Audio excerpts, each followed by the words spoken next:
Thanks, Charlie. Yeah, take your time. Yeah. Good evening, everybody. A stranger coming into this room who didn't realize what was up. And if they came in here and saw this lineup all dressed in black with Moya Doherty in the middle, they would probably think they were in for the Riverdance show. And given the age group, they would think Mary Louise O'Donnell was behind this. Looking at Ed Walsh, a very fast mover, I think he would fit the role of Michael Flatley. But everybody who gets up here thanks Joe for inviting them to speak, and I have rather mixed feelings about it. I am the 87th person to speak from this platform this week, and there have been about 300 contributions from the floor. And Joe said to me, Eddie, when you get up there, will you sum it up for those who missed some of it? So thanks for that, Joe. I really appreciate that. Okay.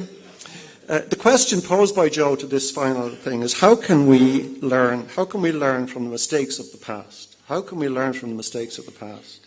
And God knows we've made some mistakes, and build a better republic for the future. The Taoiseach, in a recent document called a National Risk Assessment, also posed that question. And he answers that question about what are the risks to screwing it up again, to put it bluntly.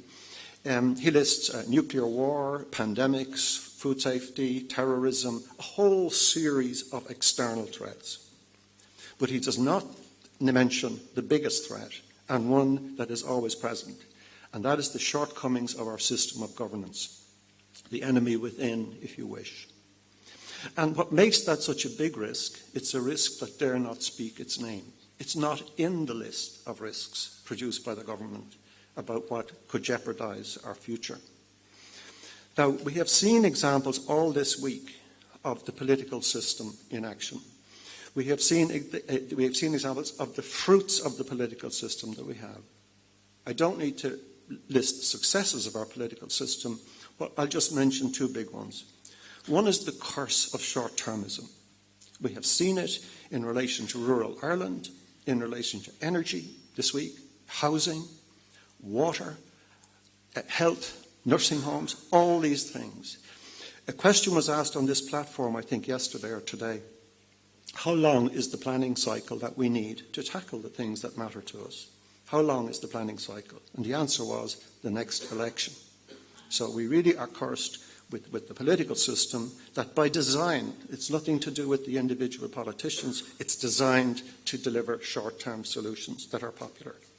We also saw the instinct in the political system to retain control over the police, for example. After all that's happened within the guards, within the justice system, and the promise of new authority, it's already being watered down. As somebody said to me, the mice got at it. Also, we've heard Catherine Murphy talk about a feature of the political system, the secrecy. Now, Ed Walsh and others here this evening, several people, have hoped for a change in the political system. Well, one of the drum beats coming through this week is don't hold your breath. Michael McDowell on day one did offer a particular concrete solution to the election of the Count Corla, but beyond that, he basically said you're not going to see much change in the political system, the electoral system. It suits those who are in power, and they're not going to change it anytime soon. Noel Dempsey got up, did a forensic analysis of the political system and the electoral system, and said, folks, it ain't going to happen anytime soon. Rossa White, an economist from the National Treasury Management Authority, also had the same point to make. And he offered suggestions like Ed's about the list system from Holland and from the other green countries that he cited. So what I'm saying is, this is my takeaway from this week, frankly, is that we have a political system that is very dysfunctional in many, many ways, and we're stuck with it. That's the stark reality. Now, and we're stuck with a system that, in the words of the Taoiseach, caused catastrophic consequences to thousands of our citizens. So we have a system that caused catastrophic consequences to thousands of our citizens and is not likely to change. So where is there a glimmer of light? I mean, on what basis? Where is the room for manoeuvre for moving forward? And we did see that this week. And that was in the presentation on the life of Ken Whitaker. Ken Whitaker was voted by the population of Ireland as the most popular Irishman of the 20th century, a civil servant.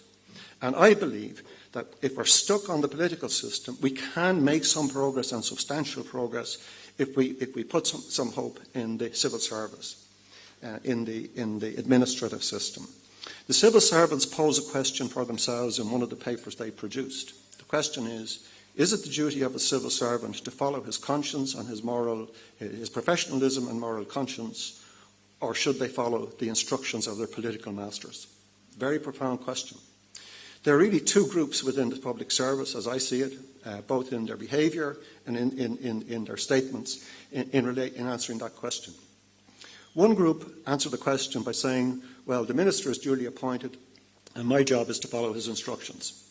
Now, that attitude is played out in what Catherine Murphy experienced over the last several weeks. You had civil servants who prepared at least 20 answers to parliamentary questions that frustrated the right of Catherine Murphy and you, the public, to know what was going on. And that's very common. It happens all the time where notes are not taken because it could be FOIable. So there's a particular attitude, if you like, among some civil servants, which is that their job is, their primacy, that what comes first is protecting the political system as opposed to the public interest. There's another group of people that we've seen also in the last number of years. People who have adopted a different view, what I call the stance of a free man and a free woman, and I'll come to that in a second. We've had Patrick Honohan speaking out, regardless of the political consequences or discomfort. We have had Gordon Jays on the radio on Sunday, speaking out plainly as to what was needed in the domain of childcare. We have had a senior civil servant, the Secretary General of the Department of Public Service, putting it on the record that Joan Burton should not give the PPS numbers to Irish Water. We've had a number of examples. Now, these are people who, in my view, are, if you like, the freedom fighters of 2016. Because what we got in 1916 was a free state, but that does not mean that we have depth of freedom, which is the freedom to speak the truth and to challenge the status quo. The banking inquiry illustrates this in many ways, because the banking inquiry, what's interesting about it is that there was no villain, there was no smoking gun. As Elaine Byrne said in the Sunday Post, there was no gotcha. But what she did say, there was a poison in the system. And I see it as that it was not pilot error or pilot corruption that caused the crash. It was metal fatigue, and by that I mean corrosion over decades of the relationship between ministers and senior civil servants. That joint, that knee joint or hip joint, that juncture was weakened and was corroded such that it caused the problems that we have. Now, so what that means is that I'm saying that the kind of attitude that we need in the civil service was captured by Maurice Hayes here at another conference, where he said we need a civil service that functions as the fifth estate. Think of what that means. A degree of separation and independence from the political system where the responsibilities and accountabilities are clear. We don't have that. We have a Faustian pact where they're tied together and their responsibilities and their accountabilities are conflated, so none of them can ever be held accountable. I relied on a book by Philip Pettit, who's an Irish philosopher based in Australia, to make my point about the free man. And this is the attitude that I look to, and there are examples of it within the public service. Sorry, I should say that a question that was asked to Anne Chambers during her session on Whittaker was, do you think we'll ever get a Whittaker again? And she kind of more or less said no. I would dispute that view. My experience of civil servants is that it's full of Whittakers. It's full of them.